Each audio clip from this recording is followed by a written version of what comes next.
Sosok Ali Muhtarom, hakim yang sembunyikan uang suap 5,5 miliar rupiah di bawah kasur.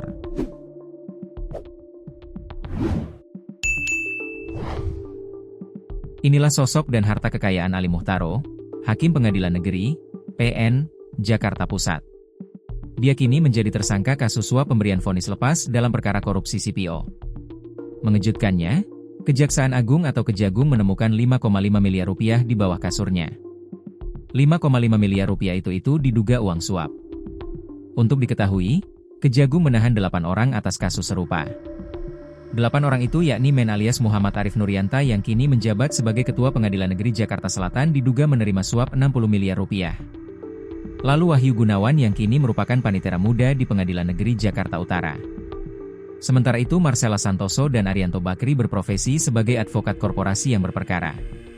Lalu, 3 hakim yang ditunjuk untuk menyidangkan perkara itu yakni Juyamto, Ali Muhtarom, dan Agam Syarif Baharudin. 3 hakim ini dilaporkan menerima suap 22,5 miliar rupiah. Serta yang terbaru yakni Muhammad Syafei, Head of Social Security Legal PT Wilmar Group. Para hakim itu diduga menerima suap melalui Men agar memutus lepas kasus ekspor CPO yang melibatkan 3 korporasi.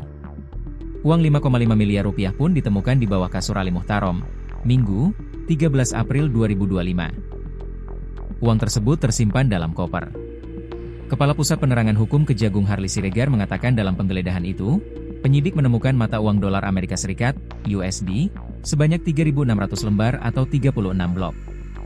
Jadi kalau kita setarakan di kisaran 5,5 miliar rupiah ya, kata Harli kepada wartawan, Rabu, 23 Mei 2025. Harli belum bisa memastikan apakah uang itu sengaja disimpan oleh Ali di bawah kasur dengan tujuan menyembunyikan keberadaannya.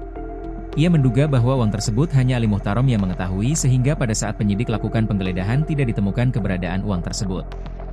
Ali Muhtarom lahir di Jepara, 25 Agustus 1972. Dilansir dari situs resmi PN Jakarta Pusat, Ali Muhtarom merupakan Hakim Ad Hoc Tipikor di Pengadilan Negeri Jakarta Pusat. Menurut informasi dari laman IKAHI, Ali mendapat gelar sarjana dari Universitas Darul Ulum jurusan Hukum pada 1995. Kemudian dia mendapat gelar Master Hukum dari Universitas 17 Agustus 1945 Semarang pada 2015.